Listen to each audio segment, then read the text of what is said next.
Hey guys, this is Courtney from Cosmic Clarity Astrology, and today we're going to be diving into the Taurus New Moon happening on May 7th of 2024 at 18 degrees of Taurus. So I was getting some really strong messages for this new moon around the idea of potential, of manifestation, of creativity, like literally the act of creation, of originality as well. Not only the sense that things being unique to our perspective, but originality in the sense that there is an origin, a starting place, a birthing place for something that we maybe have an idea of. So I really feel like there's a heavy concentration around this new moon, around what is to come, what we are wanting to manifest and create. And this feels very much like the imagery of clay, because Taurus is a sign that rules over the earth, and it does quite literally make me think of earth, like the clay that we can form with our hands to make a piece of art, to make something into a shape that is useful, into something that hadn't existed before. So I really feel like this is our time to be shaping the clay of our lives. But there's also quite a strong message around this new moon, that we're meant to be kind of doing things differently, but also slowing things down. So let me explain what I mean by this. This new moon is sitting right next to Jupiter and Uranus and Venus, which is the ruler of Taurus, the ruler of this moon. So we kind of have a lot of energy already wrapped up all in one conjunction or one stellium in the sign of Taurus. So basically what this does is it's going to draw in the energy of these planets and intermingle it into what a new moon means. So typically a new moon is about planting a seed, having an idea, starting something that feels really exciting for us. And Taurus, like I mentioned, is quite literally the material that we're working with. So creating something in our reality, kind of reflecting our life through our work, through our labor. So if we go and plant a garden, that's reflecting what we're wanting to create. We're wanting to create beauty with the earth. So we're going out there and digging things up, moving things around, planting things in. And the same could be said for our finances and how we manage those, how we spend our time, what we spend our money on, like I just mentioned, but basically how we contribute our life force energy into building or creating something or shifting something in our lives. So that's what generally this new moon is about. But then once you add on Jupiter and Uranus, these outer planets that really have this kind of this energy of First of all, if you haven't seen my Jupiter conjunct Uranus video, I would definitely recommend watching that. I have one for all of the signs, and it's very much still relevant since these planets are still quite close to each other. They're 3 degrees apart from each other. But having these planets together is basically like having us kind of plug into the universal consciousness in a way, where we're able to look at things from a totally new perspective. It's almost like if an ant walking around in its daily life, it's like we're the ants. We can see what's in front of us. We're working hard. We're building. We're doing a lot with what we have. But then if an ant can suddenly have the ability to have the perspective of the eagle, that would totally change the ant and the way that it did things. It would know kind of how vast the world is, what other possibilities and potentials are out there that maybe the ant doesn't have the capacity to see just because it can only roam so far. So there's something about this Jupiter-Uranus energy where we are almost given the capacity to see beyond our normal mind, stepping into the higher mind, in order to be able to view our current problems, our current situations, our current things that we're trying to manifest through an entirely different lens and try to approach it differently so that we can, like I mentioned in the original video talking about these planets, so we can have some kind of quantum leap. Because if we're still trying to be like the ant and do everything the same way we've always done it, and there's this kind of slow traditional methodology to it, and we're just following this predefined path, things will not really progress in the ways that they could, like the internet and technology. It can create this kind of massive progression in a short period of time by just having this one new door open, this one new perspective, this one new way of doing things. And so that's very much what this Jupiter Uranus energy is about. It's about us trying to look at our lives and and what we're trying to create out of our lives and look at it through the lens of, how could I make this so much easier and more authentic to me if I were able to break the confines of the current reality and see from a higher vantage point or totally different kind of perspective.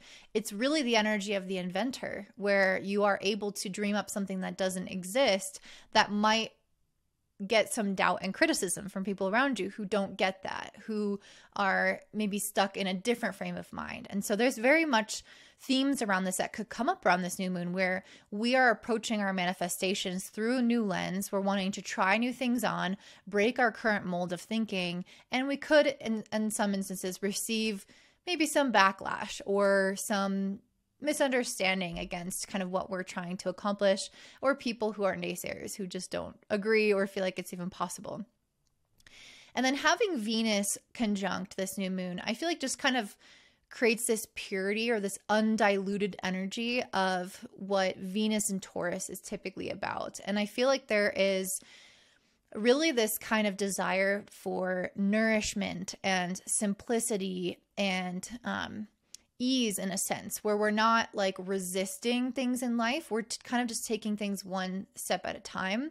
And so I think that there's something very important here to the way that we're going about our manifestations. It's possible that we could draw in the right relationships or financial opportunities with Venus on this moon in order to manifest this. So if you guys are wanting to create something and you really need other people's approval, or you need to get a mortgage or a loan, or you need to pool finances with people, or you need some kind of recommendation, if there's something like that, I definitely feel like that will come through for you around this new moon.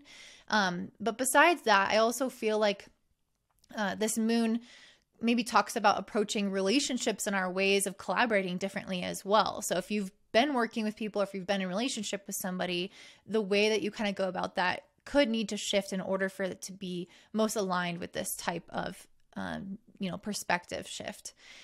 But again, like I was saying, I think this has a lot to deal with more so the pace around this new moon, around this manifestation. Venus is a planet of luxury. It's a planet of pleasure and enjoyment and of beauty. And so I really feel like there's something here where it's not just about working hard and doing these quantum leaps and shaking up the way that we've been doing things so that we can progress further, faster, and more aligned.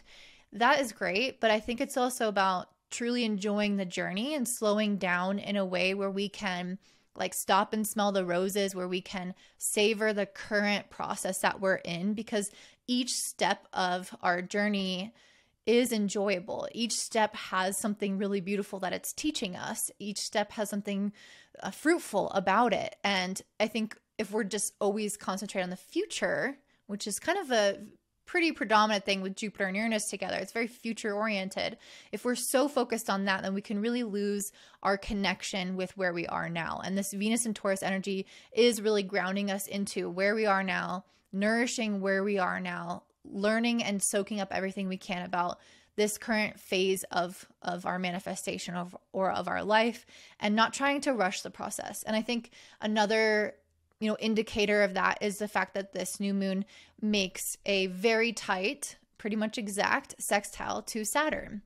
And Saturn is the god of time. Saturn is very concerned with us not rushing things. It's very concerned with us not skipping over something or not learning the proper lesson that we needed to at a specific time. So there's very much, again, this energy of pacing oneself, that there is a correct pace. And I think that there's something that we should know about this kind of period of time, is that it's not necessarily like this linear progression. I especially with Jupiter and Uranus here, it's a lot more kind of erratic. So you might feel like you're spending a lot of time in one phase, and then all of a sudden you might leap very quickly into the next and things progress a lot faster. So I don't think that like the pacing is going to remain the same. I think that it's also not going to be linear. So it's like the speed and the direction are erratic, are maybe spiraling instead of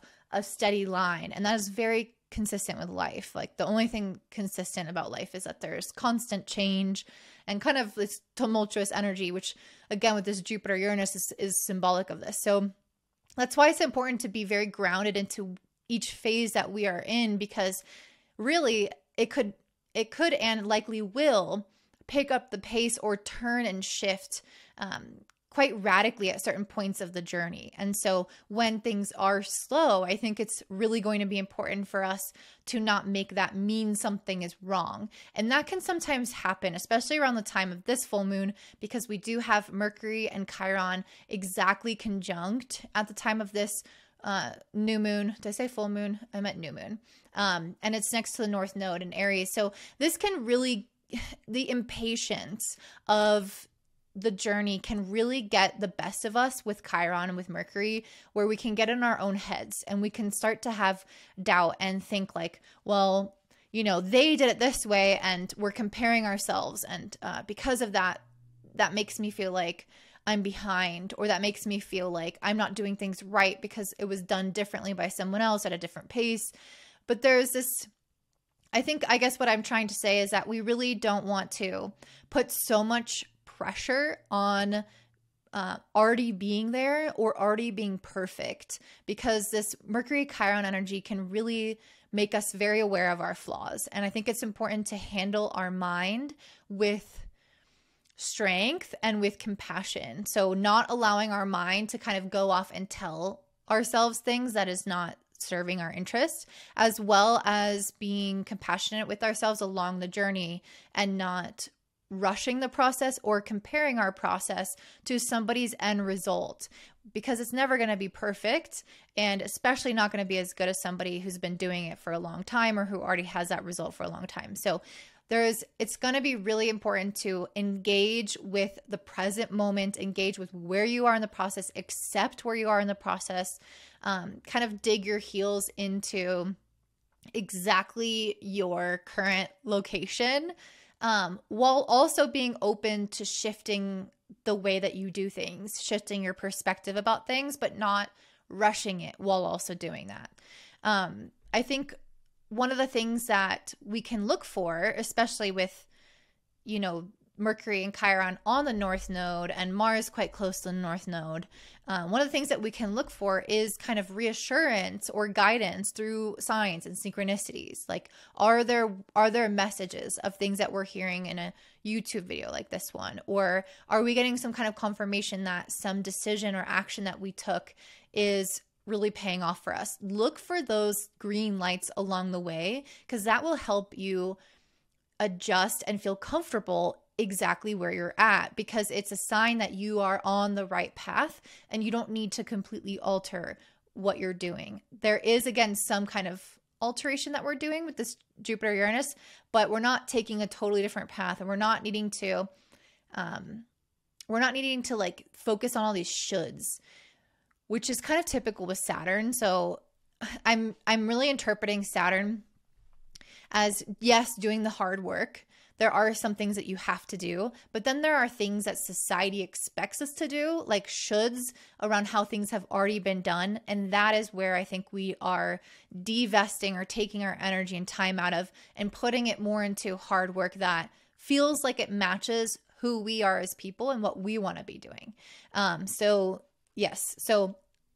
honoring the process of where you're at, kind of letting go of some of these shoulds, really feeling like you can also process some of the insecurities that come up, like manage your mind in a way that helps create stability. That's what a Taurus wants. That's what Taurus needs. For things to manifest, there has to be a stable place for it to land. If your mind is really chaotic, if your mind is really uncertain and you're constantly kind of going through emotional turmoil, which can happen with Mercury and Chiron together, then it can be very hard for the seed to actually take root, because it's not having the proper nutrients, because that energy and life force is going to just trying to stabilize you. So if you can find stability amongst that kind of chaos or that insecurity, I think that you will find that your manifestation roots and appears faster.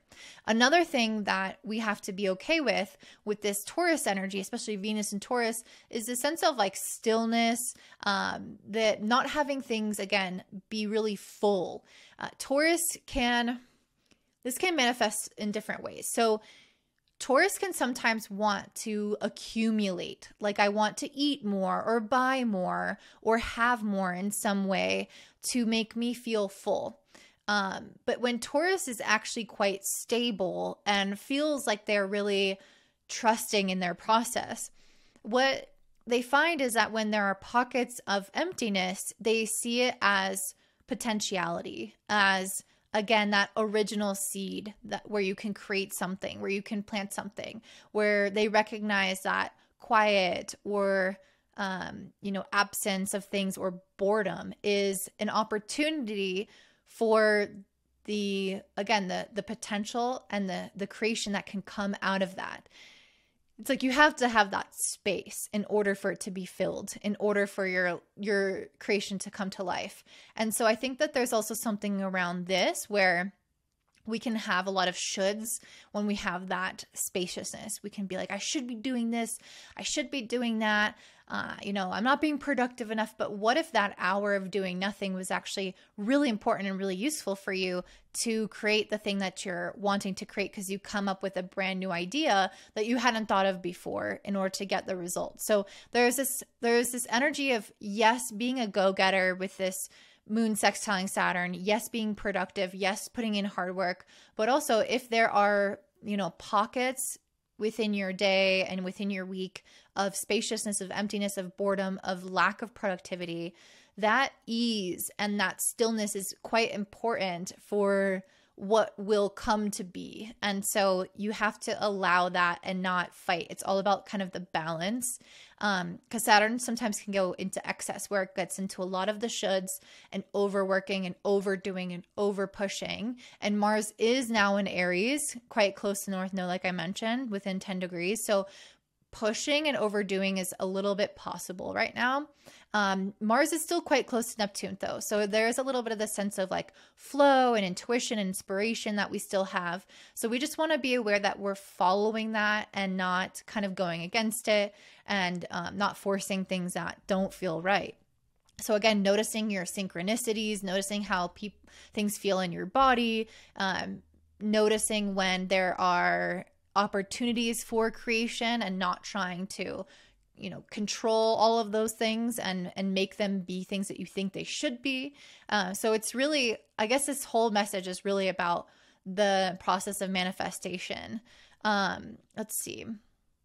You really cannot rush the process of divine timing. So you can try to, but if it's not the right time for something to come about, you're like running. I read this in one of my oracle cards. It's like you're running to a bus stop, but the bus isn't scheduled for an hour. So it's like you're running to get there, you're sweating, you're overdoing it, and then you get there and you have to sit and wait anyway. So I think that there's something about that with divine timing, where there's only so much that we can do and push and make happen, and then the rest is up to divine timing. And if it's not the right time, it's not going to happen at that time.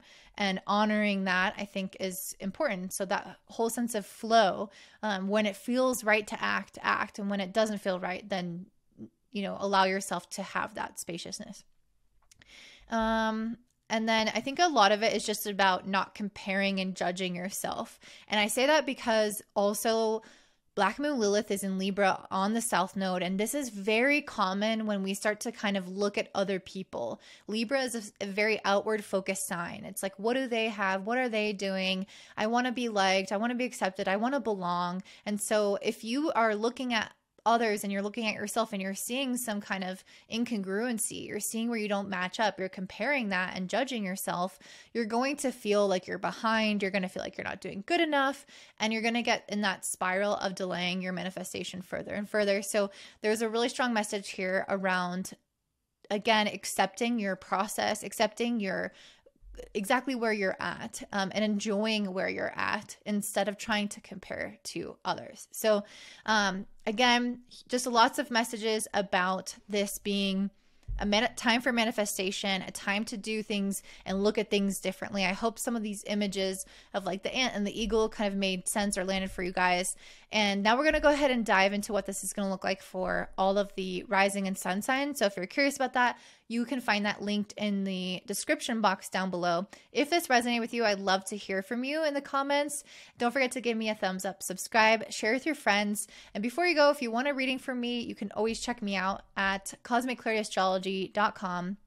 And I will have, I basically offered 2 new readings that are temporarily a cheaper price than the other ones. That is a medical and a fertility reading. So if you're interested in any of that, then go ahead and check that out. And I hope you have a beautiful day. Bye.